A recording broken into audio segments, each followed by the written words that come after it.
सुप्रभातं छात्राः। अन्तर्जात संस्कृतकालांशे सर्वेषां कृते सुस्वागतम् अभिनन्दनं च। छात्राः, वयं संस्कृतभाषा एव आदिभाषा। अस्माकं चतुर्थी कक्षायाः सरस्वती संस्कृतभाषासोपानं सप्तमपाठः अभ्यासं करिष्यामः। अहं पुस्तकपठनं करिष्यामि। ज्वं पठिष्यथ। पिलामाने एबे मु शब्दर अर्थ गुड़िकु कहूची, तुमे मन दे शुण। बद अर्थ कुह, मानय अर्थ मान, नम अर्थ नमस्कार कर, साधय अर्थ साधन कर, चर अर्थ आचरण कर, गच्छ जाओ, त्यज त्याग कर। एबे मु प्रथमे संस्कृत रे पढुची, तापर मु मातृभाषा रे कहबी, तुमे मन दे शुणिब। उपाध्यायः वदति वत्स सत्यं वद, धर्मं चर, गुरुजनान् मानय, पाठं पठ।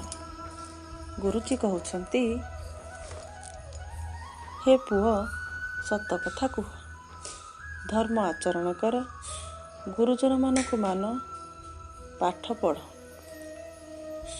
माता वदति पुत्र स्नानं कुरु, ध्यानं कुरु, भोजनं कुरु, विद्यालयं गच्छ, देवं नम। माँ कहउछन्ति, हे पुओ स्नान कर, ध्यान कर, भोजन कर, विद्यालय जाओ, देवतांकु नमस्कार कर। सैनिकः वदति भ्रातः देशसेवां कुरु, बलिष्ठः भव, स्वार्थं त्यज, राष्ट्रहितं साधय।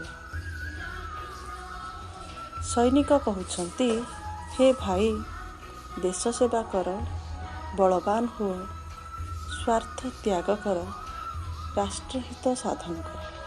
पिलामाने मु जेति कहली तुमे ताको मन दे शुणिबो, आउ थने मध्य पढ़िबो। परवर्ती कांशरे आलोचना करिबा।